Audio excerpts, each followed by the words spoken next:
Olá, inscritos! Estamos começando aí mais um EBDcast aqui no canal. Seguindo aí, né, as lições bíblicas da CPAD, Aviva a Tua Obra, o chamado das Escrituras ao quebrantamento e ao poder de Deus. Já estamos aí hoje na metade, né, praticamente. Lição de número 7, Estevão, um mártir avivado. Já o ano já tá acabando, gente. Estamos em fevereiro, meu aniversário tá chegando, hein? Manda presente pra mim aí, hein? Manda presente pra mim aí que eu aceito. Pelo correio, de conta bancária, todos os caminhos aí pra vocês mandar presente pra mim aí. Nós vamos aí. Eu quero que vocês aproveitem aí. Eu já tinha falado aqui, acho que pra vocês, né? Que eu ia reativar o canal Palavra Viva. Então você que ainda não é inscrito lá no canal Palavra Viva, na última segunda-feira agora, dia 6 de fevereiro, foi postado lá o primeiro vídeo de uma série que nós faremos lá no Evangelho segundo escreveu Marcos, né? E esse primeiro vídeo é um vídeo introdutório. Eu quero que você confira lá, se não é inscrito, se inscreva lá no canal, que nós vamos ter um conteúdo lá toda segunda-feira, a partir das 18h58 lá, toda segunda-feira. E aqui, no nosso canal MQ Podcast, nós vamos dar seguimento aos nossos EBDcasts aí toda sexta-feira, e tem sido postado aí às 19h58, né? Porque eu posto aí como estreia, então fica ao vivo aí durante o período da estreia, depois fica aí disponível para vocês assistirem a qualquer horário. Mas se você não é inscrito, então vá lá, se inscreva, que nós temos bastante coisa lá para tratar com vocês. Mas vamos chamar a vinheta aí e nós voltamos já já com mais um conteúdo aí hoje.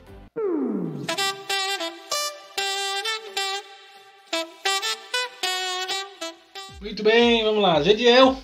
Diga. Gediel tá careca hoje. Passei a máquina. Passou a máquina no cabelo, ficou careca. E aí, Gediel? Estevão. O que você pode me dizer já de Estevão? Mártir avivado. Crente e bem crente. Crente mesmo. Esse aqui, quando você ouvir alguém falar que viu o céu aberto e não foi apedrejado, então cuidado. O que viu recebeu uma burdoada na cabeça. O povo tá vendo um monte de coisa de escoador, tá vendo um monte de gente aí. Não provoca, que ela tá quieta por enquanto. Tem um povo aí que tá tendo sonho, tá tendo visão, tá tendo não sei o que de Jesus. Até teve um aí que tá dizendo que viu Jesus dançando. Pela madrugada. Jesus que dança, é umas coisas assim doidas. Só vai falar que é para a pirâmide do Michael Jackson. Tendo uns passinhos, né? Sai pra lá. O textual está em Atos 7, 55, 56, que diz: Mas ele, estando cheio do Espírito Santo, disse: Eis que vejo os céus abertos e o Filho do Homem que está em pé, à mão direita de Deus. A visão aqui é fabulosa, né? Mas também você vai ler o contexto lá, os camaradas têm umas pedras desse tamanho assim pra meter no coco do cara, né? Foi um negócio assim extraordinário. Você vê que em meio ao sofrimento, o babando de ódio dele, ao sangramento, ele está tendo visões de Deus. E tem situação que o camarada não sangra, não apanha, então, e está tendo visões. É curioso a forma de como Deus se revela, né? Porque nós, por exemplo, na lição de Ezequiel, ele também viu os céus abertos. Sim. Não tinha ninguém com pedra na mão com Ezequiel. Embora Deus havia advertido para Ezequiel que o povo não seria muito favorável ao seu ministério, né? Que ele iria pregar, as pessoas não iriam crer, existiam os rebeldes lá. Micaías também teve. Micaías teve visão do céu. Vários outros personagens que tiveram visões assim, extraordinárias. Por exemplo, o próprio apóstolo João lá na ilha de Patmos. A ilha não era uma colônia de férias. Era feia. Era o lugar que era destinado aos inimigos do imperador, inimigo do império. E era um ambiente feio, assustador. E diz que lá Deus decidiu abrir os céus para João lá. E ele teve visões extraordinárias. Além de abrir os céus, falou: João, sobe aqui. Então, vem pra cá.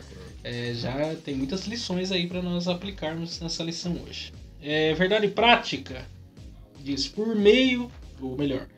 intermédio da graça de Deus, o cristão pode ser fiel a Cristo até a morte e contemplar a sua glória. Contemplar a sua glória. Eu não vou fazer a leitura bíblica em classe, porque você que é professor aí vai ter que ler capítulo 6 e capítulo 7 de Atos dos Apóstolos para você dar essa aula. É impossível você dar essa lição sem ler esses 2 capítulos aí, que um está conectado ao outro. E que na verdade capítulo 6 mostra um problema, né? As viúvas gregas com as viúvas hebraicas lá, havia contenda em questão das mesas, da divisão, da questão da assistência social da igreja, havia lá um problema. E os apóstolos, sabiamente, porque hoje o que nós estamos vendo é o inverso disso, hoje quem deveria estar preocupado em servir a igreja em questões de ensinamento, vida espiritual da igreja, às vezes está preocupado com as mesas. E aí vira uma casa que não tem dono, porque daí quem que ora e busca a palavra? Ninguém. Porque meio que está invertida a coisa. É o que Paulo fala aos Efésios. Uns foram dados para essa função. Exatamente. Outros para outra função. Preciso entender, se eu sou chamado para ser um pastor, eu tenho que zelar pelo rebanho, eu tenho que me dispor à busca do rebanho. É um pré-requisito, apto para ensinar. Você fez a leitura da verdade prática? Fiz. Fez? Então, porque Atos 6,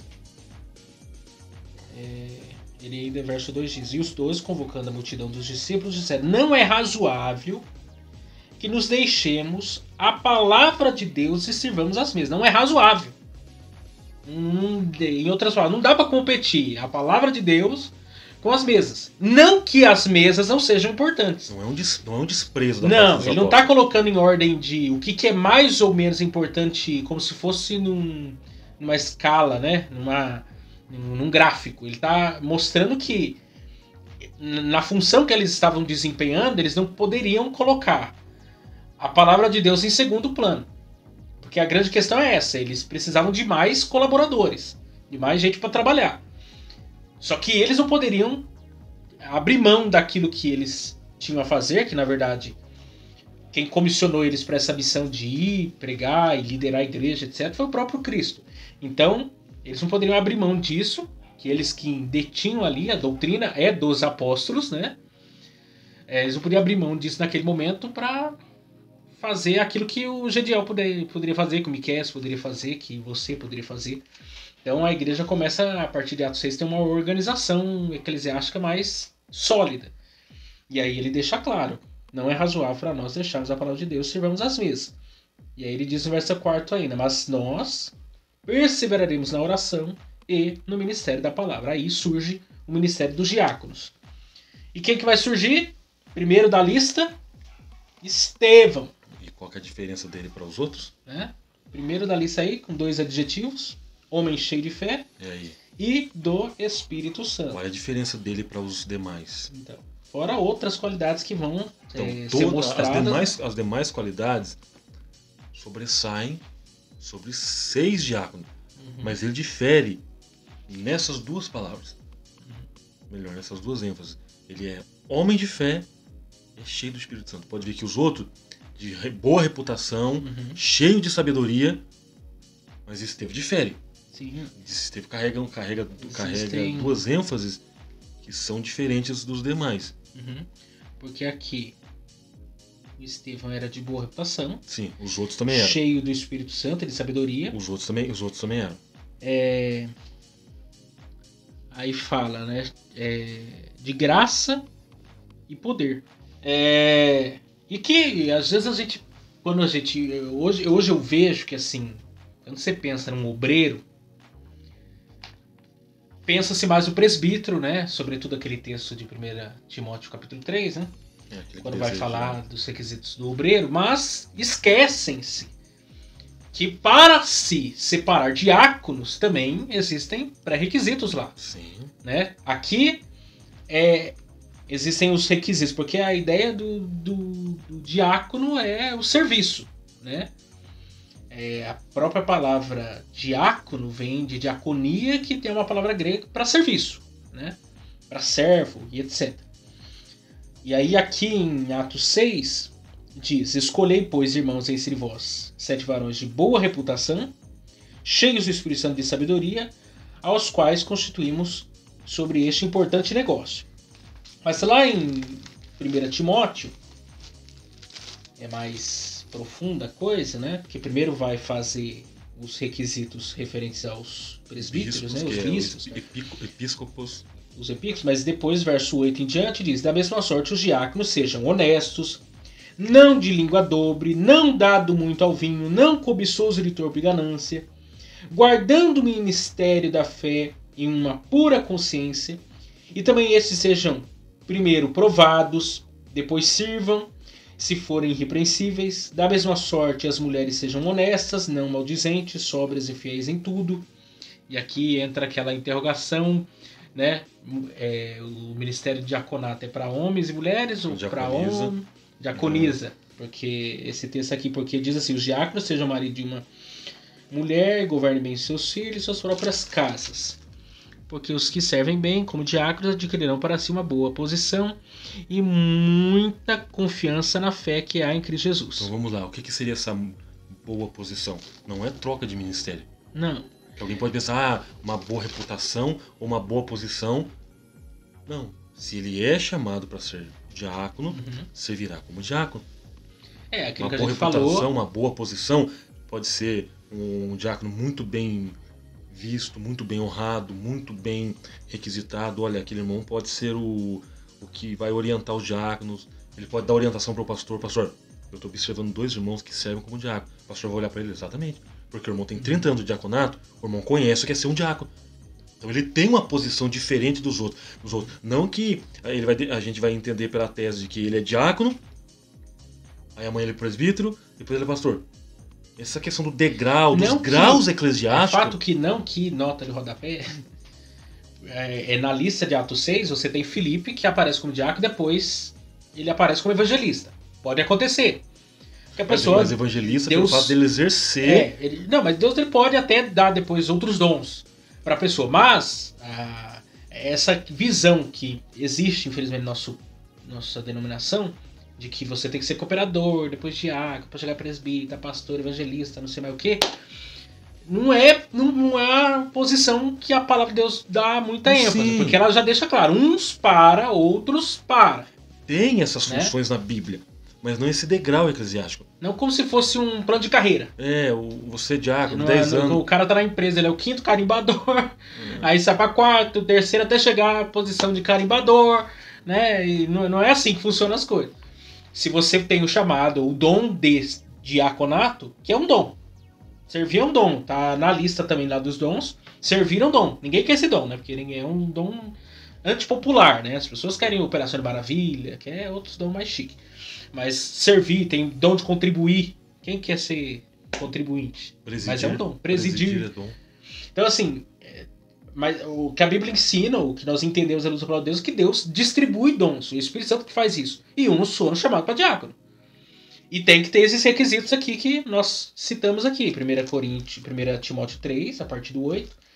E também aquilo que é dito em Atos, capítulo 6 aí. Questão da boa reputação, etc. Marido de uma só mulher, que também é um requisito para o diácono. Como é para o presbítero, é para o diácono. Quer dizer, são requisitos básicos, porque qualquer posição de liderança que você está em evidência, se não tiver boa reputação, se não for um homem realmente cheio do Espírito Santo, alguém não é aquele trocadilho, né? É o diabo, não é o diácono, né? Da igreja é o diácono, em casa é o diabo, né? E daí o filho chega no pastor e fala assim: pastor, na minha casa, eu acho que eu quero um lugarzinho para morar na igreja, né? E meu pai na igreja é tão bonzinho. É o Silas Malafaia que conta, né, a experiência do diácono, né, que ele vinha servir a ceia, né, todo na unção, e balançava, estremecia, entregar a ceia. Aí a mulher dele comentou com a mulher do Silas, falou assim: estou cansado de apanhar na cara desse homem aí. Aí eu falei assim: falei assim, peraí que não vai resolver esse problema. Diz que chamou o irmão, né, carinhosamente. afetuosamente. Fala assim, irmão, você conhece fulano e Beltrano aqui na igreja? 2 caras enormes, braço desse tamanho assim. Fala assim, então é o seguinte, a próxima vez que você bater na sua mulher, você vai ter que bater em fulano e Beltrano. Nunca mais, irmão, nunca mais houve ocorrência. A irmã até deu testemunho, coitado. Ela assim, meu marido chega com chocolate, com flores, né? Aquela coisa, o cara virou um doce. Claro. Né? Mas acontece. Como que o cara vai ser obreiro na casa do Senhor, vai servir o povo de Deus se ele não tem boa reputação, não tem um bom casamento e assim por diante. Não tem como servir no reino de Deus. Aí aqui, e o que tudo indica aqui, é fato que a Bíblia não diz aqui, mas é um provável fator aqui que todos esses que são citados aqui eram casados. Com certeza. É um provável fator. A Bíblia não diz, né, mas é um provável fator, pelo fato que é dito lá em 1 Timóteo. Então, a gente, observando assim, provavelmente sejam casados aqui. Mas vamos lá. Vamos primeiro tópico. O testemunho de Estevão. Estevão usado por Deus. Primeiro subtópico aí. O nome Estevão aparece pela primeira vez na escolha dos diáconos, em Atos 6. Claramente, o evangelista Lucas fez uma menção de destaque ao dizer, primeiro, Marte era um homem cheio de fé e do Espírito Santo. No versículo 8, tomamos conhecimento de outras características, cheio de fé, de poder, fazia prodígios e grandes sinais entre o povo. Essa reputação causou inveja e grande oposição nos adversários da igreja. Levantaram-se alguns da sinagoga chamados libertinos, dos sirineus, dos alexandrinos, dos que eram da Cilícia, da Ásia, e disputavam com Estevão. Nos dias de hoje, oremos para que Deus levantar crentes como Estevão, cheio de fé e de sabedoria. Então vamos lá, Giriel. Como que eu vou botar a mão na cabeça de um cara que Paulo disse que não pode botar a mão sobre o neófito na fé? Sim. E não tem nada a ver lá com a idade da pessoa. Né? Ele não quer dizer neófito no sentido de 15 anos, 12 anos. Não é isso que é o ponto. Porque um cara de 50 anos de idade, ele pode ser um neófito na fé. A questão é maturidade espiritual, não é idade. Ele pode ter 50 anos com 6 meses de conversão. Exatamente. A questão está na maturidade espiritual. Não impor as mãos no neófito da fé para que não caia na condenação do diabo. Qual que é a condenação do diabo? É a soberba que a gente sabe lá. Então, é difícil quando a gente entra nesse tópico aqui, porque a Bíblia deixa claro, Gediel, os requisitos. Sim. E aí a gente vê uns obreiros que nem a saudação ele dá. Por quê? E como que um diácono não é um diácono igual a Estevão, que abre a Bíblia e prega? Mas por quê? Que expulsa os demônios, que cura os enfermos? Mas por que consagra então? Então, é isso que eu queria saber. Eu estou perguntando. Como que consagra um cabra desse? Então a gente tem que entrar numa segunda tese, desconsagração. Fazer uma excomunhão, igual a igreja católica. Fazer uma excomunhão. É complicado. Porque realmente é complicado. Como que você impõe as mãos sobre alguém que não gosta de escola dominical, que não gosta culto de ensino, de ensino, que não tem vida de oração, que não tem compromisso com a palavra de Deus, que não tem nada? É o que eu falei ontem. Ontem eu fui na oração. Aquilo foi pra você, eu participo da oração dos Baracas na sede. Mas ontem eu fiquei em Moreira, participei com o irmão lá. Eu fiquei conversando com o irmão, inclusive ele é presbítero, só não cito o nome dele. Eu falei pra ele, olha, ele inclusive ele concordou. Se eu, como obreiro, não estou apto a sentar para aprender na escola dominical, nós estávamos conversando sobre isso, eu também não posso me colocar de pé para ensinar. O que eu ensino se eu não aprendo? O que eu passo se eu não busco? Eu não gosto da escola dominical porque eu já sei. Opa, você é o primeiro a ter que sentar lá porque você acabou de provar que você não sabe nada. É lógico. O próprio Sócrates, que é o pai da filosofia, disse: eu só sei que nada sei. Você sabe de quê, rapaz? Não, aí você vê, George Miller leu a Bíblia mais de 150 vezes, bem mais de 150 vezes. Metade da leitura durante a sua vida ele fez de joelhos. A outra metade, não se sabe, sentado, em pé, mas... George Field também lia a Bíblia de joelhos. Só pra você ver, quando ele morreu, antes de morrer, depois de ter lido a Bíblia mais de 150 vezes, ele chegou na seguinte conclusão: eu não sei nada. E como é que um camarada agora, que mal frequenta a escola dominical, mal frequenta o culto do ensino, eu não preciso de escola dominical, eu não vou na escola dominical. Eu, falo por mim, Miquel, se eu estivesse na frente do trabalho, camarada, você não prega aqui. Você não prega, você não dá ensino, você não dá nem palavra de oferta. Não. Pode ser que eu te chame para uma leitura bíblica. Pra orar. Para uma leitura bíblica. Se souber orar. Que tem alguns que até na oração engasga. E se souber ler também, você vai precisar aprender a ler. Ah, mas eu quero pregar no domingo à noite. Se você não frequenta escola bíblica dominical e não frequenta curso de ensino, o que você tem para passar para eles à noite? Ah, mas eu leio a Bíblia em casa. Comunhão no ensino faz parte da igreja. Vida de comunhão no ensino faz parte da igreja, principalmente dos obreiros. É o que eu falei para esse irmão ontem. Todos os obreiros de púlpito têm que estar na escola dominical, sim. Se ele olha para mim e fala, eu não vou porque eu não preciso, você é o primeiro, eu quero ver você primeiro. Você tem que ser o primeiro da lista. Ah, mas eu não vou porque eu não gosto do fulano, porque o fulano dá uma aula mal. Então você é um presbítero, não é? Então a partir de amanhã, a partir de domingo que vem, você assume a sala e você vai dar a ótima aula que faz parte da sua vida. Por quê? Porque é inadmissível. Não, mas existe aquela, eu não sei quem fala, né? Mas diz, quanto tempo você demora para fazer um sermão? Um sermão expositivo demora mais de... Não. Quanto tempo você demora pra fazer um sermão? Não. A vida inteira. Então... É a minha vida inteira se desgastando diante da presença de Deus pra produzir alguma coisa. Quer ver? Olha pra você ver a questão. Teve o caso de um pastor. Parece que a filha dele teve oportunidade no culto. E ele, olha, tá, minha filha vai ter oportunidade hoje de ler a Bíblia. E ele falou assim, eu só pego a Bíblia quando vou pregar. Quer dizer, é inaceitável, é inadmissível para um obreiro não ter acesso à Bíblia. Ele não entendeu o que é ter relacionamento com Deus, ele não entendeu o que é a pregação em si. Mesmo que não leia livros, mas esse livro aqui, que é o principal, a regra de fé, tem que ser por primazia. Você pega, eu gosto dessa parte da história da Reforma Protestante, porque quando a gente olha para história em si, né, o dia que nós comemoramos lá, já falamos uma vez num vídeo aqui, do 17 de outubro de 1517, alguém pensa assim, nossa, a reforma começou ali. Não, se você vê a biografia de Lutero antes e depois desse dia, o que ele estava fazendo de tão extraordinário que 17 de outubro de 1517 se tornou uma data importante? Ele estava estudando a Bíblia. Todo dia ele comentava a Bíblia. Todo dia ele estudava. Um dia ele está estudando Romanos. Um dia o Espírito Santo de Deus abre o entendimento dele para Romanos 1, 16, 17 lá. Tudo vai ver pela fé. Pá! Acontece a reforma protestante na vida devocional dele. Claro. Aí alguém quer fazer uma reforma, quer fazer um avivamento, quer promover uma mudança. Como é que isso vai acontecer? Vai acontecer com a minha vida, com Deus diária ali. Olha como a história é feita de fatos. Uma hora a coisa acontece. Você tocou no assunto. Quando você vai reformar uma casa, você não levanta naquele dia e diz, hoje eu vou reformar. Você corre na casa de material de construção e faz toda a lista e entrega pro camarada lá, o vendedor. Não.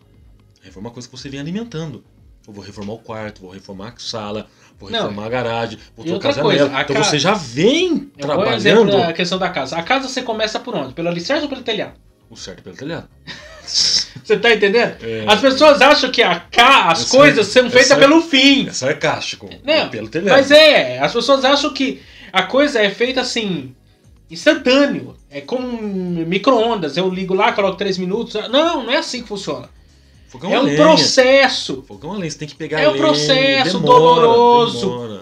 A vida, porque imagine, a própria ideia, porque eu não sei você, mas eu vejo assim, quanto mais, e isso é um fato, quanto mais você busca conhecer, mais você percebe que você não sabe de nada. Não, eu já ainda tem a frase lá que diz, o nosso conhecimento é uma gota, né? A nossa ignorância é um oceano. Eu já usei no púlpito essa expressão. Irmãos, eu reconheço aqui que o poço é fundo demais e o meu balde é pequeno demais. E a corda não dá ainda. Não chega nem num terço do terço da metade do terço. Não chega, porque, Miquel, a profundidade é o que o apóstolo Paulo fala. Profundidade das riquezas. É rico demais o conhecimento de Deus. Ninguém esgota Deus, ninguém esgota É fato que a gente dá muita ênfase aqui à questão da pregação, né? Faz parte de nós aqui. Mas você tem a experiência de pregar, nós preparamos a aula, pregamos. Às vezes você vai pregar um versículo, um trecho. Aí entra aquele meme, né? Do iceberg, né? A ponta do iceberg lá em cima. 10% e 90% quer dizer, a pregação, a aula, aquilo que você produz, 40, 50 minutos. Mas se você vê quanto tempo você demorou para... Porque um sermão, diz aí o Hernandes Dias Lopes, 30 horas... O expositivo. 30 horas pra você preparar uma mensagem. Aí teve um brasileiro que foi estudar fora do país. e estudando fora do país, chegou lá fora do país, na Europa, é comum as igrejas terem um culto por semana. Então o pastor prega um sermão na semana e tá 10. E olha lá, hein? E tá maravilha. Aí o cara brasileiro chegou pro professor e falou assim, olha, eu tenho um grande problema. Porque ele falou, olha, aqui, um sermão bom, 30 horas. Aí ele pegou e falou assim, então, pastor, só que lá no Brasil tem culto na segunda, na terça, na quarta. Tem visita na casa dos irmãos, escola dominical, visita de semana, de segunda a tem segunda. Todo dia tem culto. Aí ele falou assim, olhou pra ele e falou assim, então é o seguinte, você prepara uma mensagem boa e pede perdão o resto da... E nas outras você pede perdão. Porque você não vai ter tempo pra produzir uma mensagem pra cada dia. A não ser que ele seja seja integral. Então, porque é um desafio. A vida com Deus é um desafio. E não apenas isso. Estevão aqui, ele não é só alguém teórico, né? Que é um homem cheio de sabedoria, de conhecimento, de persuasão. Não. É demonstração de poder.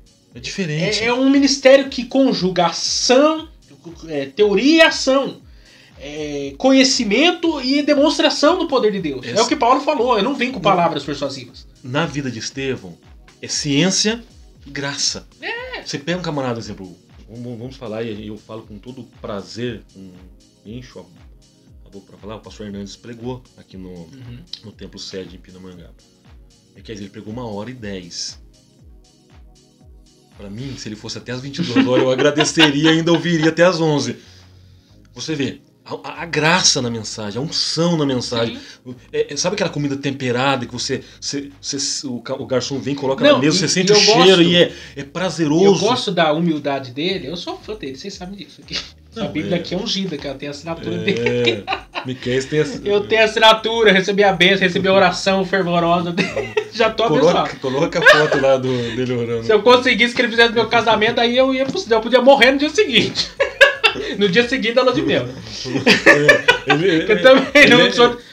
Que tem que. Na verdade, ele não posso ficar no vale também. Não, acabou o deserto, camarada. Nada de deserto. Chega de prova. Aí. Mas ele tem uma humildade, tem um podcast dele no Jesuscópio, que ele conta que tem muitos pregadores que falta essa humildade. Porque assim, eu tenho que reconhecer que se você tem coisa que Deus te deu, que Ele não vai dar pra mim. Claro. Ok? Então eu tenho que ter humildade em muitas circunstâncias, porque, por exemplo, eu vou lá estudar Atos capítulo 6, 7, que é o que nós estamos aqui fazendo. Eu tenho que entender que eu tenho que subir nos ombros dos gigantes. Tem um monte de homem de Deus que já sentou, já leu, já estudou. Já pregou 200 já pregou vezes. 1000 mensagens sobre esse texto. Então eu não posso, na minha arrogância, achar que eu vou achar uma coisa que ninguém achou aqui. Eu vou descobrir a roda. Que é o que tem muito pregador que acha que ele vai descobrir a roda. Ou vai descobrir que o ovo veio da galinha. Que quando descobre a roda, vocês sabem o que acontece, né? Começa a ver disco voador, começa a achar um monte de coisa. Porque o disco voador não é quadrado, é redondo. Aí tá. E ele disse que ele, um dia, ele era novo no ministério ainda, ele viu um cara pregando sobre Lucas capítulo 15, né? O filho pródigo. E divisão em 4 pontos. E que mensagem maravilhosa, ele ficou empolgado. Falou assim, nossa, esse cara é inteligente demais. Olha só, ele achou isso aqui no texto e tá, assim, que coisa maravilhosa, hein? Aí um dia tá lá, ele estuda pra caramba, né? Tá lendo um livro de 1800 e lá vai burdoar.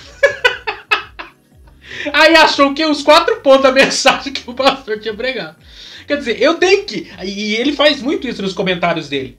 Ele faz citação de outros autores que vieram antes dele, produziu, que já desenvolveu um assunto ali e ele simplesmente desenvolve o tema. E tem coisa que é assim, eu não posso partir da arrogância de achar eu sei tudo, eu não sei. Eu não sei tudo, eu preciso sentar com quem sabe para aprender alguma coisa. E o legal de você estudar a vida de Estevão é ver isso. É o pássaro que de fato usa as suas 2 asas. Eu tenho a ciência, o conhecimento. Mas quando eu prego, tem o teor de Deus, que é a diferença. Sim. É igual aconteceu certa feita com o irmão, que ele foi para o púlpito, foi chamado para fazer a leitura, ele foi lá e leu o Salmo 23. Mas ele leu de um jeito diferente, Miquel. Só com aquela ênfase, com aquela tom de voz, nada, nenhuma reação na igreja. Por coincidência, chama o irmão lá na sua simplicidade, aquele que usa com todo respeito, nós vai e nós vem, nós fumo e nós voltemos. Pronto. Miqueias, ele leu o mesmo salmo. A igreja reage de um jeito. que a diferença está aí. Eu tenho a ciência. Na minha simplicidade, no meu pouco conhecimento, mas eu tenho a ciência. Todo mundo tem. Mas eu tenho também o conhecimento do Senhor do Salmo. Exato. Olha a diferença. Uma coisa é conhecer o Salmo, outra coisa é conhecer o Senhor do Salmo. Eu conheço esse bom pastor. Não, eu tenho intimidade com ele. Eu terminei de ler o livro que eu recomendei pra você semana passada do Nada Me Faltará. Do Keller. Do Philip Keller. Lá. E ele era pastor de ovelhas. Sim. E ele, por exemplo, ele falou uma coisa que eu não sabia. Porque as ovelhas, elas ficam muito perturbadas com as moscas. Mas por que elas ficam perturbadas? Porque a narina da ovelha é propícia para ela botar. Já é um... É um lugar propício, porque é úmido. Então, como a ovelha não tem como se defender, né? Pra abanar, vamos dizer assim. Ela bota ali, aquilo ali vai gerar uma lava e isso entra, né? Pelas narinas da ovelha e chega aí até pro cérebro dela. Isso é como se fosse uma rinite na ovelha que deixa ela perturbada. É por isso que você encontra a ovelha dando cabeçada nas coisas, porque ela quer se livrar daquele mal. E aí ele faz lá que a citação do unges a minha cabeça com óleo, tá falando de como se fosse uma proteção para que ela não seja perturbada por esse mal. Quando a mosca chega, ela encontra um repelente. Exatamente, é um repelente natural para evitar. Então, assim, você vê o cuidado do pastor até nos detalhes dessas coisas. E aí ele faz, lógico, uma aplicação em cima disso referente a próprias armadilhas do inimigo, né? Que tenta nos tirar o foco, né? Da vida cristã, da vida com Deus, etc. E quando nós estamos... E aí o óleo faz referência ao próprio Espírito Santo de Deus, que atua na vida do crente, a santificação em si, pra gente não dar lugar pro diabo realmente operar na nossa mente, né? Fazer ninho na nossa mente com outras coisas. Mas aqui a gente vê o Estevão aqui, esse homem aqui, capaz, né? Em vários aspectos. Operava milagres, fazia prodígio. Não, ele era muito bem reconhecido pela Eu já contei aqui o exemplo cristã. Aqui na Vila São Benedito, uma das igrejas mais antigas, acho que depois de Moreira, né? Lá de Moreira César. Que houve época de o endemoniado nem passava pela porta da igreja. Os diáconos mesmo lá na rua expulsavam o demônio. Nem entrava. E aí? Já expulsava o demônio lá na porta lá e ficava lá. Nem perturbava o culto. Hoje em dia entra, dirige o culto, prega. Se pá, até expulsa o demônio. A coisa tá feia. É assim, é uma inversão de valores. Sim. Por isso que há necessidade de oração. Você vê, Atos capítulo 13, eles estavam orando, jejuando, era uma coisa costumeira da igreja. Não costumeira num sentido negativo. Ah, vou orar, orar. Não, já era costume, costumeiro bom, um costume bom. Aí você vê o versículo 2. E disse o Espírito Santo à igreja. A igreja estava orando, jejuando, tinham vários homens, mas o Espírito Santo apontou, porque nós podemos entender assim, como ele tem vontade própria, ele tem personalidade própria, ele é Deus e pode decidir sem problema nenhum, sem briga com o pai nem com o filho, que lá em cima não tem essa rincha. Eu quero Paulo e Barnabé. Mas pode dizer, eu quero Paulo e Barnabé, separa pra mim. Pode dizer que a palavra separar é pra mim. Ele não falou separar é pra Jesus. Automaticamente, que quando ele separa, ele pede pra ele, Jesus e o Pai, ambos são glorificados nisso, porque a pericorese, aquela junção dos três em um. Opa, Paulo e Barnabé. Quando se tem que essa oração, Senhor, quem que o Senhor quer? Porque até a eleição daqueles que compunham a diretoria, vamos dizer assim, a questão eclesiástica da igreja, era feita pela igreja. Através de uma igreja que tem comunhão com Deus e vida com Deus. Porque Paulo, isso é muito interessante no Novo Testamento. Porque, imagina, Paulo plantou várias igrejas, várias cidades diferentes. Ele não levantava obreiros logo de cara. Não, ele plantava a igreja de Antioquia da Pisídia aqui, vamos fazer a missão lá. E deixa a igreja aí se virando. Por isso que ele fala do neófito. Exatamente. Ele não se vira aí. Por acaso. E ia pregando, ia plantando a igreja. Depois ele voltava igreja por igreja. Para ver o fruto. E elegia ali, se eu não me engano, no final de Atos 14.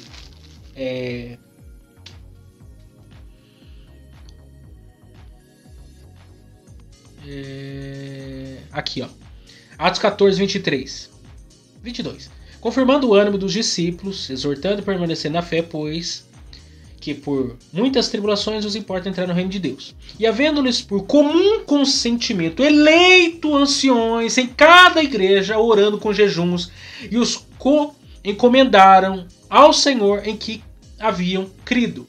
Quer dizer, ele chegava nas igrejas, vamos orar para ver quem que Deus quer levantar aqui nessa igreja aqui agora? Sim. Vamos levantar uma liderança, porque é melhor uma igreja sem líder do que uma igreja com líder imaturo. Ou mal liderado. Exatamente, é melhor uma igreja sem pastor do que uma igreja com pastor não capacitado para ser pastor. Mal pastoreado.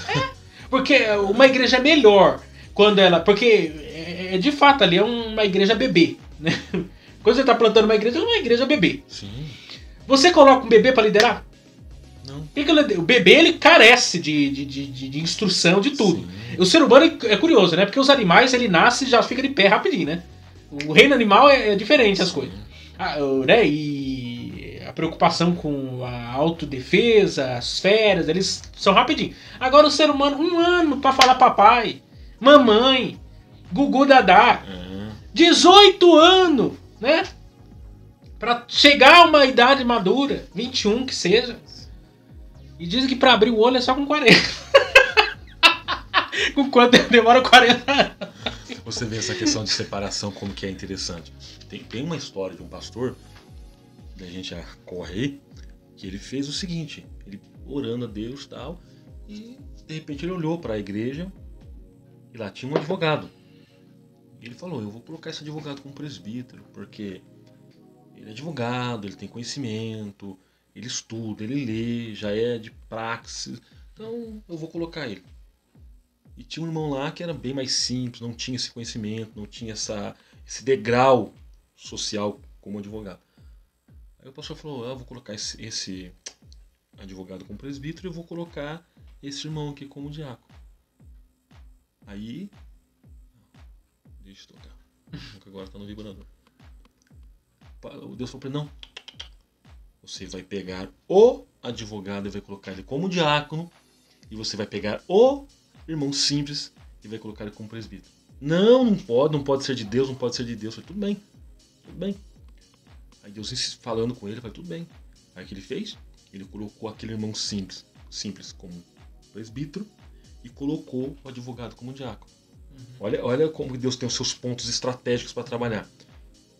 O diácono estava lá, bem vestido, boa noite, prazer, bem-vindo e tal. As pessoas que passavam, Miquel, tinham a seguinte ideia, tinha a seguinte percepção. Se eu vou ser recepcionado por um advogado, o que não deve ter lá dentro? Pode ser que o pastor seja um juiz. Então você vê a diferença. Sim. Quando Deus ele quer encaixar. A caneca vai para cá e o copo vem para cá. Não, mas essa inversão de valores ela é perigosa nesses dias. Porque isso acontece nas melhores famílias religiosas, nas melhores Sim. igrejas, denominações. O camarada na vida secular, ele é juiz, ele é desembargador, ele é advogado, ele é médico, ele é professor, Sim, ele não sei o quê. Todos os e ele pode ser o que ele quiser. Ele é funcionário público, sei lá, ele é rei. Aí vem pra igreja, e aí alguns com o olhar de, é vantagem. Claro. Eu vou consagrar o cara. Só que no reino de Deus, não. Lá você pode ser advogado, você pode ser juiz, desembargador, pode ser o Alexandre Moraes. Se converter, você vai aqui ser membro, vai ter que ser se Deus quiser ser para cooperador, vai ser cooperador, se quiser para diácono, vai ser diácono, se quiser para arrastar aquele banco ali da igreja, arrasta, claro. Para lavar aquele banheiro lá. Por quê? Porque o reino de Deus, e Jesus é que fala isso, porque os discípulos, nas últimas palavras de Jesus da crucificação, ainda estavam se questionando quem que era maior, né? Quem que é maior? Quem que é o maior entre nós? Aí ele fala assim, vocês querem ser maior? Seja vocês servos de todos. Sim. Porque esse negócio... Aí Jesus ainda, para exemplificar a coisa, vai lavar o pé deles. Que era... Quem fazia isso eram os escravos. Era a posição mais humilhante naqueles dias. Aí Jesus se põe na posição do servo, rejeitado na sociedade, para lavar o pé deles. Pedro, orgulhoso, ainda quer resistir, mas depois ele desiste, né? Pode dar um banho completo. Mas o que Jesus está dizendo? E ainda no final Jesus fala assim, aquilo que eu estou fazendo, faça vocês. Seja servo. Porque esse é o reino de Deus. No reino de Deus, o primeiro é o último, o maior é o menor, é tudo de ponta cabeça. Tudo inverso. Aí tem uns camaradas que não... porque eu preciso entender essa questão. Quando o camarada vem para Cristo, por que ele tem que ser Desprivilegiado só porque ele tem... Negativo. Se ele tem uma chamada para, amém. Agora, se não é... E aí você percebe, de fato, quando uma igreja ela é regida pelo Espírito Santo. Uma igreja pneumaticos, guiada pelo Espírito.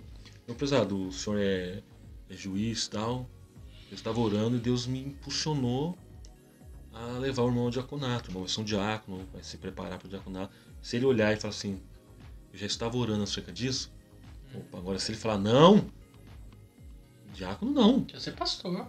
Esquece. Quero ser pastor presidente. Esquece, meu. Tem que olhar para ele e falar assim, esquece. Sabe por quê? Eu lembrei agora o que eu ia falar.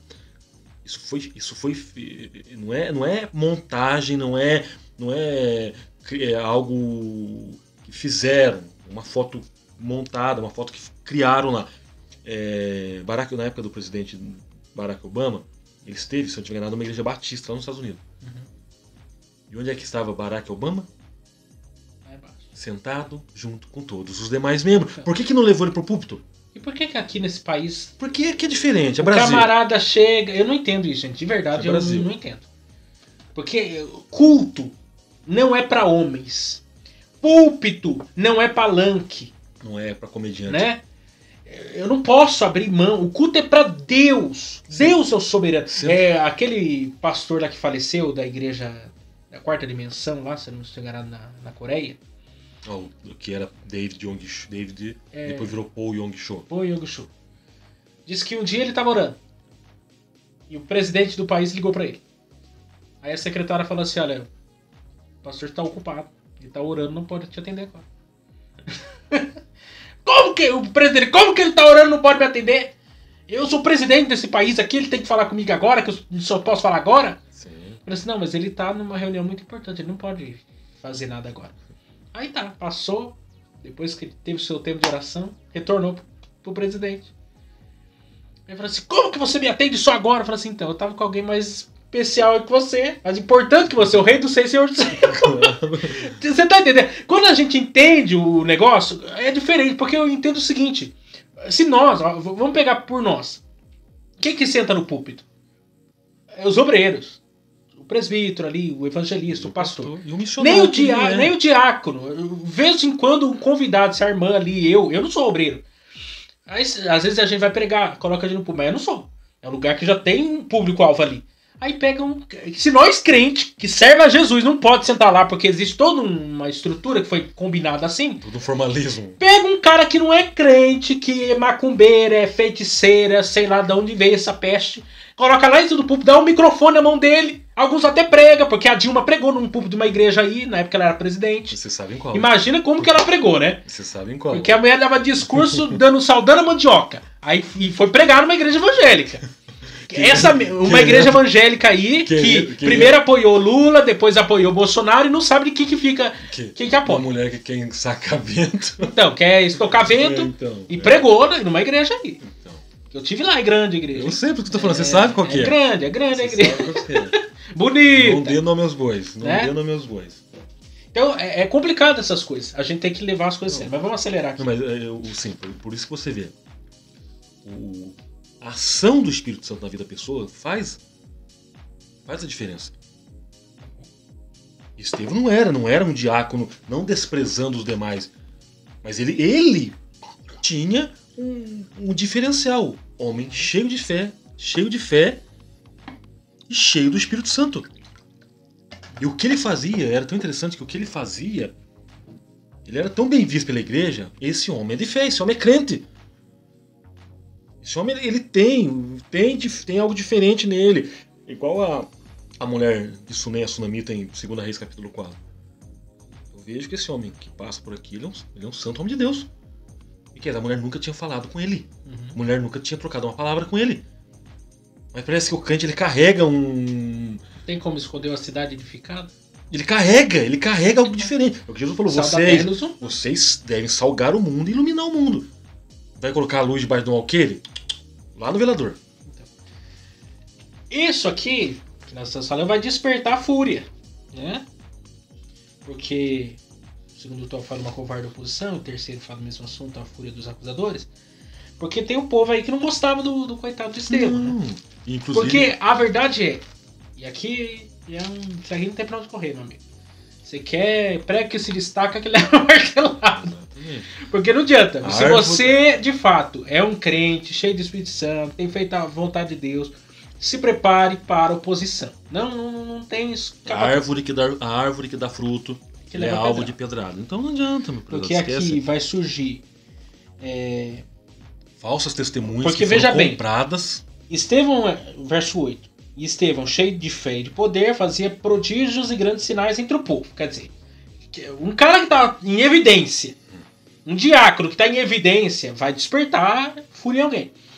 E levantaram-se alguns que eram da sinagoga chamada dos libertos, e dos sirineus, e dos alexandrinos, e dos que eram da Cilícia e da Ásia, e disputavam com Estevão.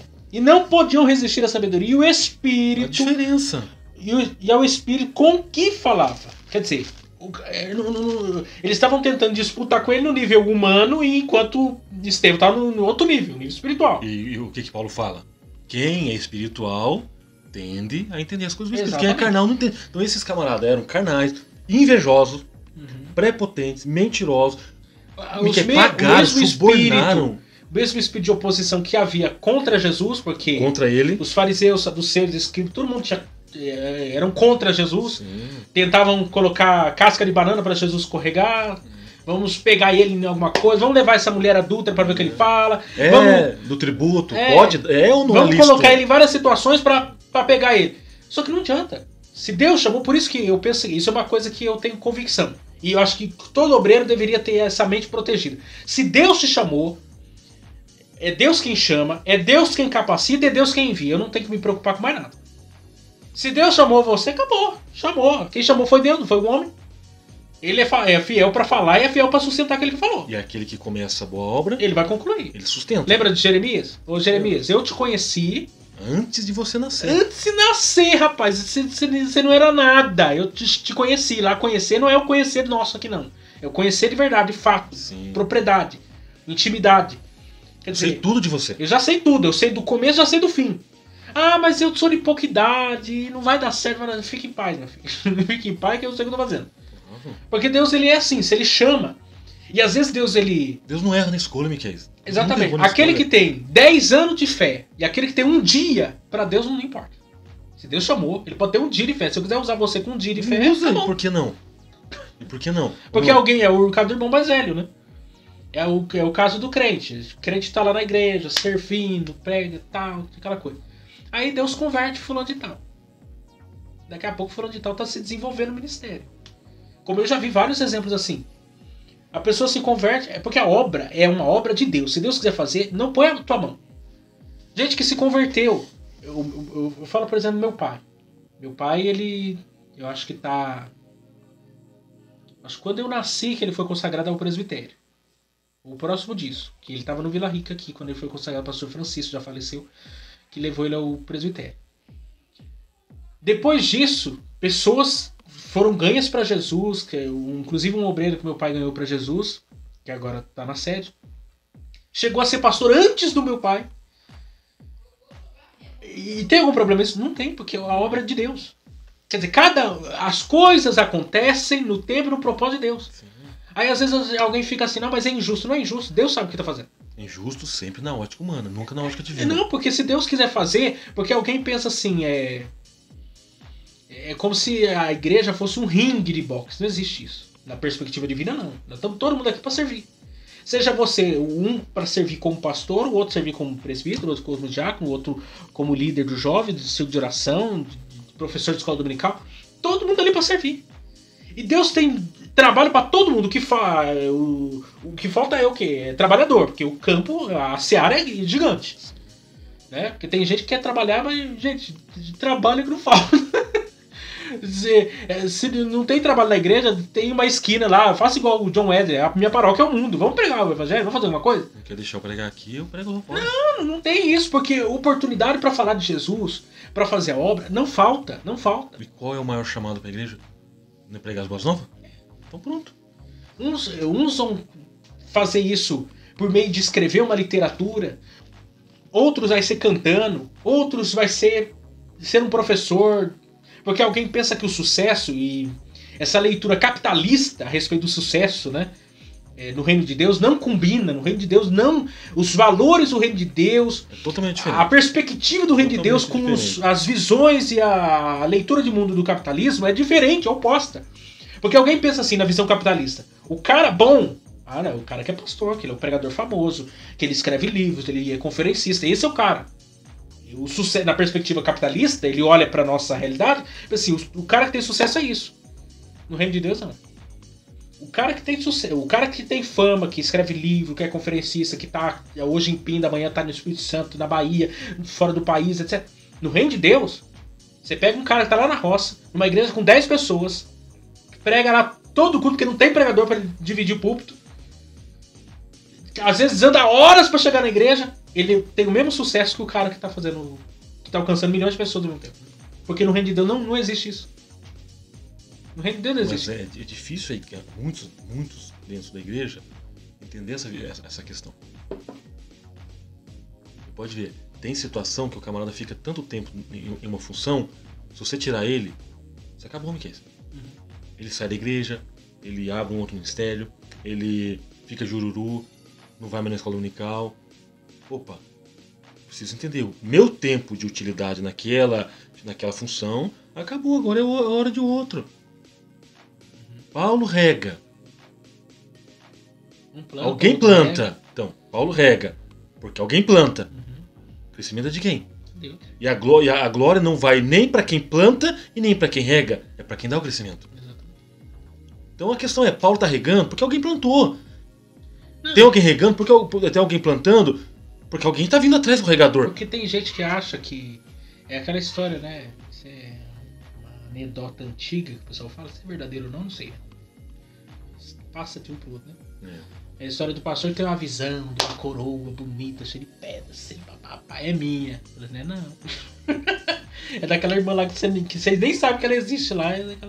Se é verdade ou não é a história, mas às vezes a gente tem uma ideia de realização, de sucesso, sei lá, de tantas coisas, mas não é bem por aí. Não é bem por aí. Por isso que é lindo servir o reino de Deus, porque se uma pessoa for atingida pela pregação do evangelho, é sucesso total. Se 1 milhão de pessoas forem atingidas, sucesso total. A festa no céu não fala pela quantidade, não, fala sim por um pecador. Mas se for 200 pecadores, será que eles vão pular muito mais do que um? Não. Olha, entenderam a graça. Entenderam Cristo, o Espírito Santo trabalhando na vida dele. É a festa lá que, sei lá. Então, não é 10, não é um. É um tipo de festa e 10 é um outro tipo de festa. É festa no céu. Paulo ainda diz, o vosso trabalho não é vão no Senhor. Agora lá, o segundo tópico que nós já extrapolamos. Mas tem nessa outra questão do primeiro aí, só para pular para o segundo.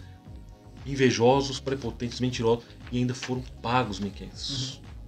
Subornaram aí. Só para você ver até que ponto pode chegar. Não, mas hoje a gente tem, infelizmente, vivido isso. As redes sociais são uma benção, mas ela pode ser uma maldição também. Tudo pode ser usado para o bem e comprar o mal.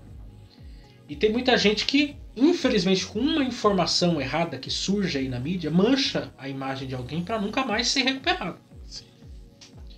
E aí a gente vê líderes se degladiando para todo mundo ver nas redes sociais, né? Ministério, quem que tem um ministério melhor, até os demônios, né? Os memes que surgem depois, né? O cara que veio da igreja tal, você veio da onde? Vim de tal igreja. Assim, o diabo tava lá? Tava lá. E fica essa coisa, né? Como já houve no passado, entre Deus e amor, a Assembleia de Deus, hoje é universal, é mundial do poder de Deus, fica essa coisa. Então, é complicado essas coisas, porque a gente vê que isso não acrescenta nada pro reino de Deus. E onde é que está Deus nisso? Então, nessa competição? É para isso que ainda tem o Paulo escrevendo a Timóteo. Leia as cartas pastorais em nome de Jesus, né? Paulo escrevendo as cartas pastorais diz assim, não deem ouvido a contendas, as coisas que ficam, esses motins, corta esse negócio, se afasta desse negócio. Aí você vê surgindo um monte de coisa que não tem sentido. Eu quero ou não fazer propaganda da minha denominação? Lá tem demônio? Tem. Aqui tem mais? Não, aqui não tem não, lá tem mais. Opa, então aqui é uma igreja melhor. Uhum. Opa, então tô pedindo opinião do diabo agora. Não, e no pior é isso, é essa conversa com o diabo. Isso é entrevista, é talk show. Outra coisa também Que o próprio Jesus mandava os demônios se calarem. A única vez que Jesus perguntou foi acerca da legião de demônios. Vocês são... Quem são vocês? Nós somos uma legião. Pronto, a pergunta é rápida, sai dele.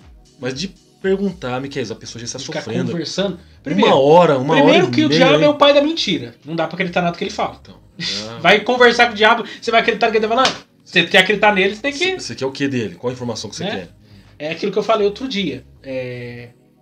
Gente com crente acreditando em cartomante. Visão de cartomante. Búzios. De não sei o quê. Vai consultar os búzios. E que viu o futuro. Gente, o diabo não sabe nem de nada. Ele é o ignorante. Ele não é onipotente, onisciente, onipresente. É Deus. Ele não tem esses atributos. Ele não tem. Né? Ele é horóscopo. Eles são organizados, é verdade. A Bíblia diz que o reino das trevas é mais organizado que os filhos da luz. Do que os filhos Agora, da luz. Que o diabo sabe do futuro, não sabe. Ele é limitado. Ele é tão limitado quanto qualquer outra criatura de Deus. O que pode acontecer, pra gente abrir um parênteses aqui, ele pode falar na boca de alguém, projetar, um exemplo, um acidente, aí todo mundo viu como que ele falou na boca da mulher, mas é rápido. Em frações de segundo, ele usa a boca de alguém, olha, tal, ele vai lá e projeta o acidente. Não, olha, viu? O Paulo escreve nas cartas dizendo que nos últimos dias surgiram, haveriam que fariam prodígios, tantas coisas. Lembra dos magos no Egito? Porque eles faziam milagres também. Os demônios, eles imitam. O Satanás, ele é um imitador, fajuto de Deus e das obras de Deus. O que a Bíblia fala? Que ele se transfigura em anjo de luz. Ele fabrica milagres. Ele fabrica. Como eles tentaram fabricar lá, os magos do Egito fabricaram lá, não todos, né? Por exemplo, piolho não conseguiram fazer. Porque eles já eram piolentos. Coisas tão pequenininhas não conseguiram reproduzir. Aí chega até o momento que os magos chegam pra Faraó e falam assim, olha, não consigo fazer certas coisas. De fato, eles são Deus aí. A mão de Deus tá contra a gente. Então assim, eles fabricam. E tem gente que cai nessas coisas. Aí não tem condições. Mas vamos lá, acelerar aqui. A preciosa morte de Estevão, cheio do Espírito Santo. Após a fúria dos inimigos de Cristo, o caminho do martírio de Estevão estava traçado. Entretanto, antes de fazer o primeiro martírio da igreja, teve uma visão da glória de Deus e viu Jesus ao lado do Pai. Num momento especial de tamanha êxtase espiritual, de modo que a morte não o intimidou. Antes eu quero enfatizar um ponto aqui, né? O tópico 2 já vai entrar na questão desse momento aqui. Mas a gente não pode perder o fato que ele é um pregador. Estevão é o pregador, né? Se tivesse 10 Estevão pregando, se tivesse 10 diáconos pregando que nem Estevão, a gente tava salvo.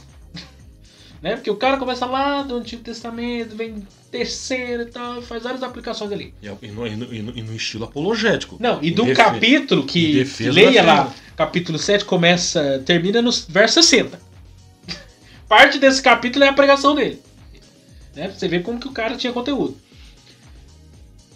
Falta pregadores como Estevão. Se a gente tivesse 10 diáconos pregando assim, não precisava chamar pregador de fora. 10 professores de escola dominical igual a Estevão, né? Tava feito. E mais, pregadores que despertavam fúria nos seus ouvintes. Porque aqueles que ouviram babavam rangiam os dentes, que não queria aceitar aquilo que ele estava falando. Por quê? Porque sabia que aquela mensagem era contra eles. E a mensagem era avivada. A mensagem avivada, ela contém vida. O camarada está morto espiritualmente. Ele não tem entendimento, é o que Paulo fala. Carnal entende as coisas da carne, espiritual das coisas do espírito. Falou, incomoda. Não gostei dessa mensagem porque foi dura demais. O cara é carnal, pode ver. Jesus faz o discurso, fala deles, vocês vêm até mim interessados nos pães e nos peixes. Aí já começa a falar, olha, ele tá falando demais, aí eu vou embora. Aí de 100, de 1000 fica 800, daqui a pouco cai para 500, cai para 100, daqui a pouco diminui. Jesus fala, e aí? Por que vocês não vão embora também? Para onde é que a gente vai? Porque enquanto tem pão e peixe, o povo quer. Mas para onde nós iremos? O negócio fica duro. O discurso é duro, mas contém vida. Então a mensagem expositiva, que é agora, graças a Deus, nós estamos lá, dentro do nosso contexto, está mudando essa... Deus está essa questão de dar mais tempo, de dar mais ênfase. Porque essa cantoria, eu não sou contra. Já falei, eu não sou contra a música. Não sou contra louvor. Desde que o louvor seja cristocêntrico, seja teológico, enfatize Deus, glorifique a Deus. Nada de sabor de mel, aí eu vou ser sincero. Quem me vê verá.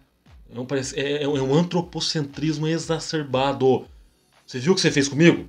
Eu vou estar lá na plateia e vou apontar o dedo pra você. Miquel, isso não encaixa com o papel de igreja. Não, os hinos deveriam ser expositivos também. Isso é clube. Né? É no clube que funciona assim. Tem que emanar da Bíblia. Mas parece que não. Agora, lembra que eu falei pra você, semana passada, a Paula chegou? Um grupo de pagode? Pega a música que eles tocavam no mundo, agora inserir umas letras evangélicas lá, que é um tédio. Miquel, eu sou sincero. Pagode já é um tédio, né? Não, mas se for pagode, deixa com ele. Agora o pagode com letra evangélica. Quando eu encontrei o meu Senhor, agora eu sou feliz. Vamos ser sinceros, eu vou ser sincero. É igual o crente lá que se converteu. Eu posso desabafar aqui? Pode. Ó, caça, sapo, planta mandioca. Miquel, tem hora que... Ele tá bravo hoje. Não. Ele que tá bravo hoje. É um tédio. Eu prefiro ser sincero, eu prefiro ouvir Roberto Carlos cantando. Esse cara sou eu. Porque ele vai mostrar que ele é um cara muito apaixonado, gosta de músicas românticas. Miquel, é um tédio ouvir. Lá no YouTube, no Facebook, colocaram uma música lá. Eu vi. Você chegou a ver. Eu vi um moreno. Você vê. A música é a mesma. Agora ele só inseriu umas letras. É uma paródia. Não tem unção, não tem graça, não tem... É comida sem sal, é carne sem sal. Não, mas a gente tá porque vendo. Porque o mercado evangélico, o mercado gospel é vantajoso. Agora tem igreja que tem os ministérios de dança com um passinho daqueles passinhos de meme de vídeo de Instagram. E aí? Na igreja! E tem pastor fazendo isso. Eu já sou contra, eu sou sincero, eu sou contra o ministério. Eu sou contra o ministério. Tá difícil. Cadê os Estevãos? Eu sou que contra. Abre a palavra de Deus e diz assim, diz o Senhor. Não é assim, eu acho, eu penso. Você viu que eu postei lá no Instagram, no Stories? Sem ser essa do áudio, a outra. O púlpito não é lugar para comediantes. Porque o céu e o inferno não são piadas.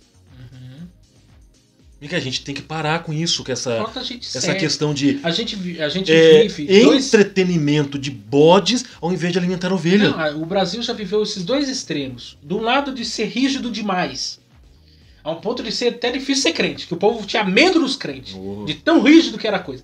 Hoje caiu no descrédito, virou piada, virou motivo de chacota. Um desvalor.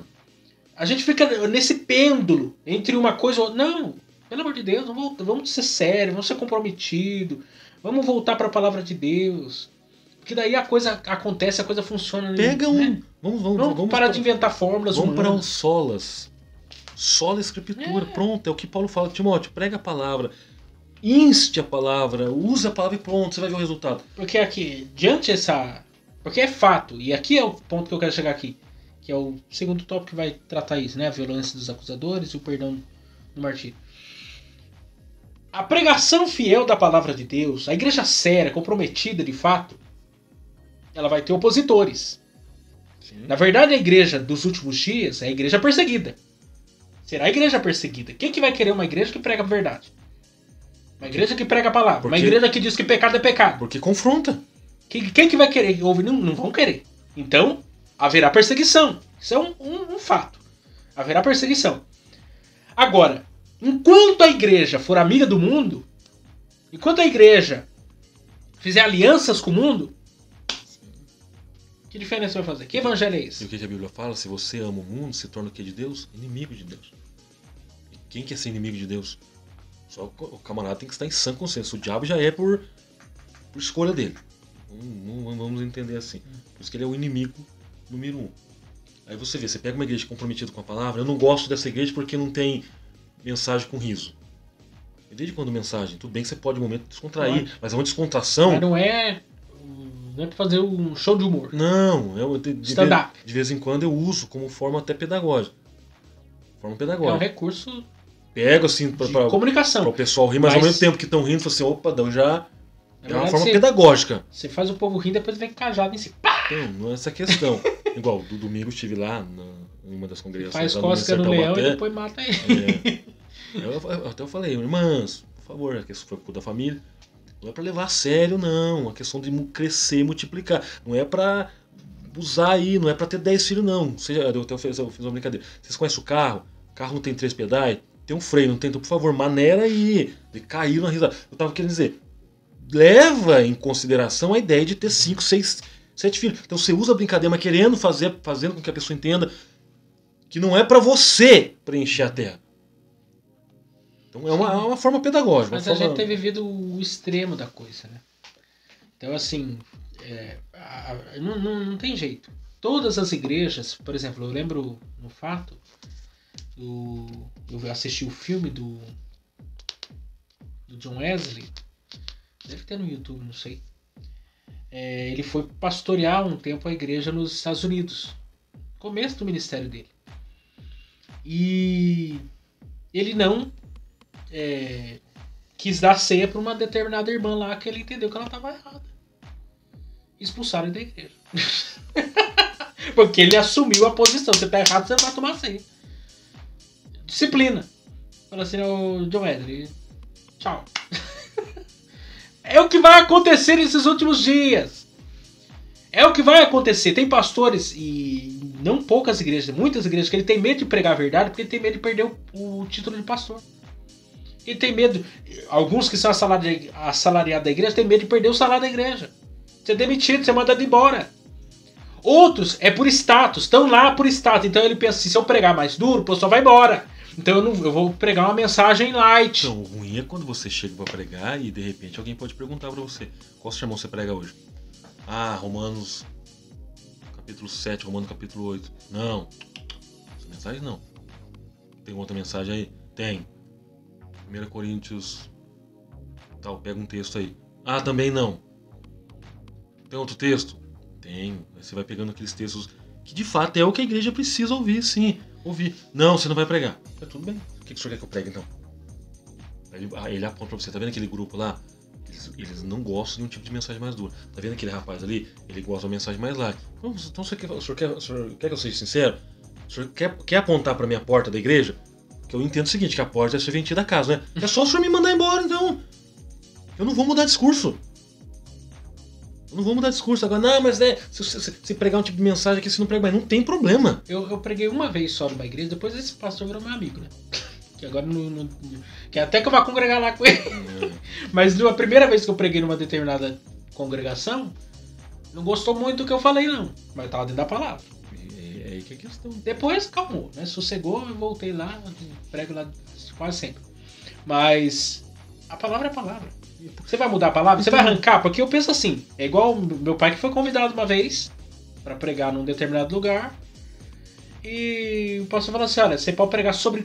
Isso é um fato verídico. Você pode pregar sobre tudo, você só não pode pregar sobre isso. Aí minha mãe, que não tem tramela na língua... Vai que ela ouve lá embaixo, hein? Não tem tramela aí, falou pra esse pastor, falou assim, então o senhor arranca da Bíblia a parte que fala sobre isso. Resolveu o problema. Nunca meu pai foi pregar assim. E aí? Nunca. Por quê? Porque as pessoas querem dizer o que a gente pode falar. O que você vai pregar pra mim hoje? É o que eu quero ouvir, não o que eu preciso. Ou alguém acha que... Porque fulano, beltrano, ciclano... Porque eu penso assim, o pastor da igreja, ele tem que entender que ele vai atender todo tipo de problema na igreja. Vai ter gente que tem problema em finanças, outro tem problema na família, com filhos, problemas pessoais, etc. E o pastor, ele acaba sabendo de todas essas coisas. Ele às vezes é a primeira fonte das pessoas a saber de um problema que está passando. E tem pastor que se constrange por isso. Porque ele pensa, se eu pregar sobre isso, alguém vai pensar que eu estou tocando a ferida dele. Ou não sei. Então, pastor, pega um livro inteiro da Bíblia e prega capítulo por capítulo. Livro por livro. Parte por parte. Porque não tem como você dizer assim, olha, irmão, estou numa série de mensagens aqui. Esse hoje vai falar sobre adultério. Se tem adúltero aqui, já sabe, né? Não foi eu que escolhi a mensagem. Tô seguindo o cronograma aqui do negócio. O outro tá falando de fornicador. Tem fornicário aqui, ó. Eu tô falando de... Tô seguindo... Tem beberrão. Eu tô seguindo o texto. Agora, esse negócio de o cara ficar procurando texto na Bíblia pra pregar, pra achar um texto, um versículo, uma mensagem que não vai, né, machucar ninguém. Não tem condições. Então vai para os Macabeus. Lê livro apócrifo, fala sobre feitiçaria, fala sobre qualquer coisa. Judita, eclesiástico. Você não abraça a teologia coach, prega o autoajuda de uma vez. Mas, gente, vamos encerrar aqui. Né? Hoje é só no desabafo. Essa aula tá uma maravilha. Terceiro, avivamento no sofrimento. Né? O sofrimento é a morte dos apóstolos. E o avivamento e o sofrimento. Alguém olha para a vida de Estevão? Vamos concordar. Quando a gente pensa numa pessoa de Deus, nós temos esse imaginário, né? Se o cara é cheio do Espírito Santo, se ele tem boa reputação, o que vai acontecer com ele? Não vai ter luta na vida dele. Não vai ter provação. O cara vai ser o cara que vai ter o carro zero na garagem, um bom salário, um bom emprego, família perfeita. Alguém pensa que o crente que é fiel com Deus, nada acontece na vida dele. O dia que acontece, ele argumenta o quê? Eu devo estar... É pecado. Tem alguma coisa errada aí. Gente, olha para Estevão. A Bíblia já começa a dizer, olha para Jó, homem reto, quem defende Jó é Deus. Reto, íntegro, temente a Deus e desvia do mal. Aí, o cara vai lá, só sobrava o cara para contar notícia para ele. Perde os 10 filhos. Num dia só. Os 10 filhos. Aí perdeu todo o rebanho, perdeu camelo, perdeu servo.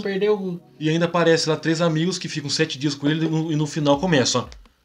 Você deve estar em pecado, cara. Tem alguma coisa errada com você. Você está zicado aí. Alguém pensa que o sofrimento essa teologia da retribuição, nós falamos, acho que em algum momento sobre isso. Tem vídeo aqui no canal sobre isso. Falando isso, o pastor Wellington tem um livro sobre isso.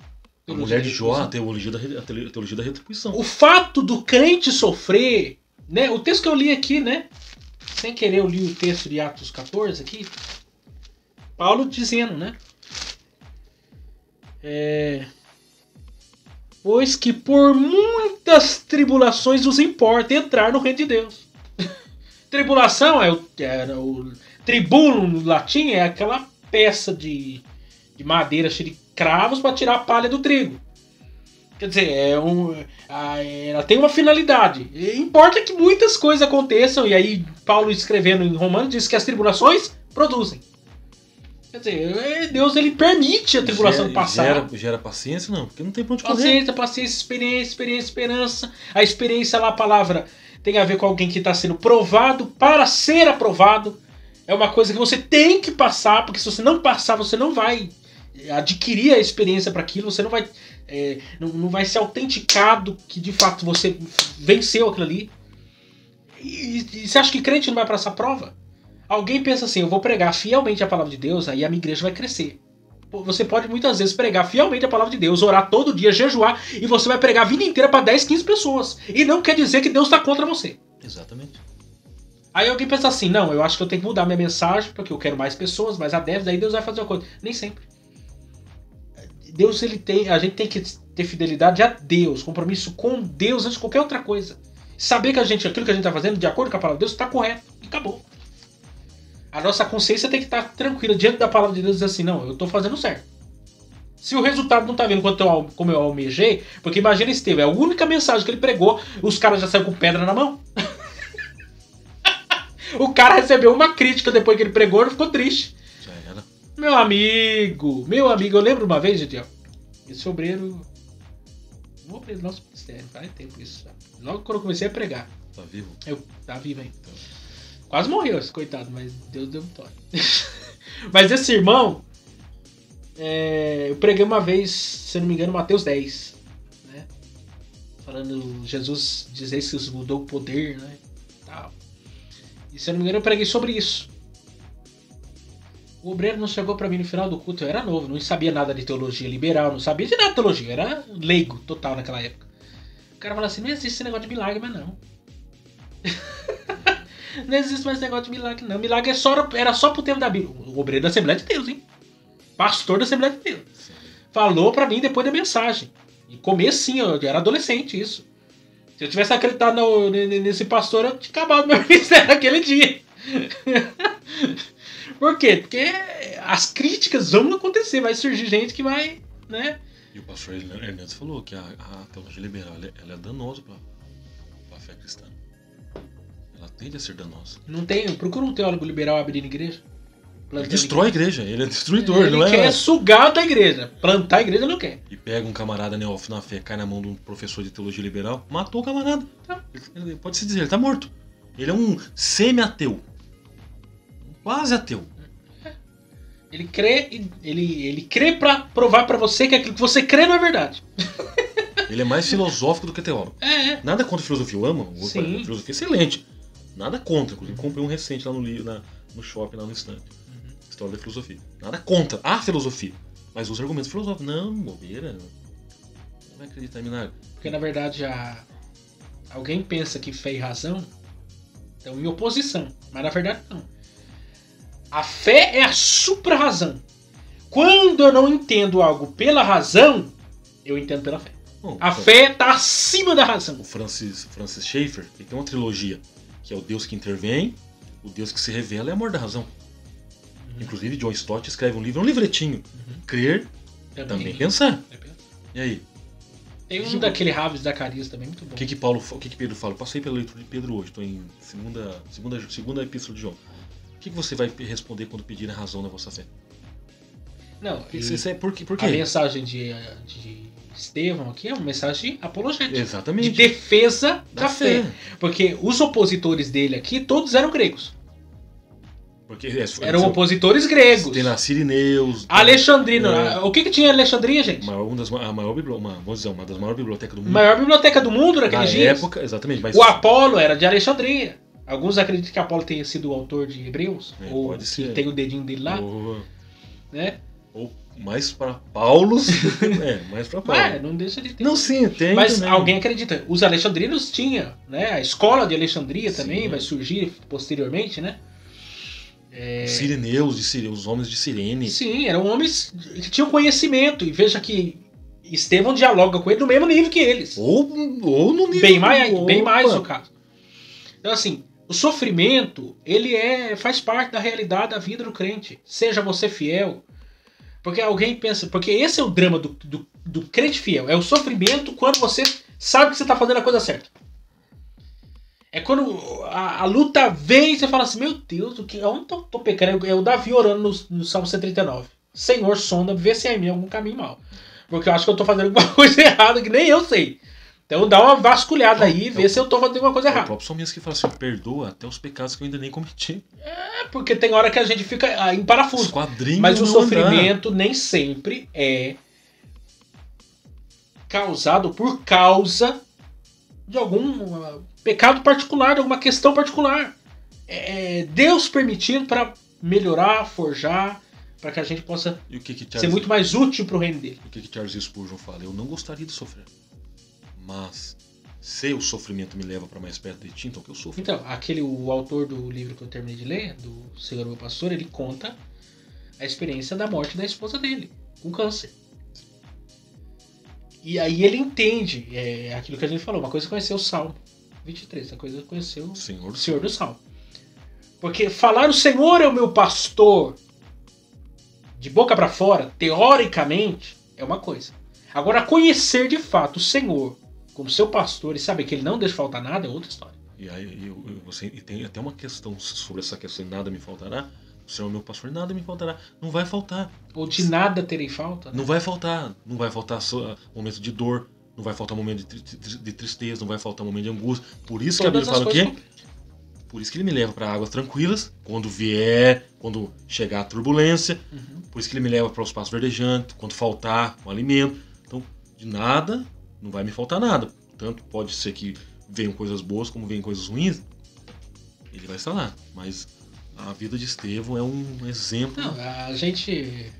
Foi até difícil seguir um cronograma nessa aula, porque são tantas coisas para falar, que até faltou. Provavelmente faltou uma coisa que a gente vai lembrar depois que a gente acabar de gravar aqui. Mas há muitas coisas que você pode tomar nota aí, você que é professor de escola dominical, e fazer vários apontamentos. Aponte lá questões, os requisitos para o diaconato, para um obreiro servir, o serviço, a importância do serviço, porque a diaconia tem a ver com o serviço. Sim. Da preparação e todas essas coisas que eu entendo que tudo isso aí é válido para nós. Porque o avivamento, se a gente tiver um Estevão, um diácono avivado realmente, incendeia uma igreja. Se toda a igreja tiver um Estevão, a gente já está meio caminho andado. Se tiver um diácono como Estevão, como um palito aceso perto de um tambor de álcool, vai dar explosão. Exatamente. Então, semana que vem, o avivamento espiritual no mundo. avivamento espiritual no mundo. Nós vamos voltar a Ezequiel 37.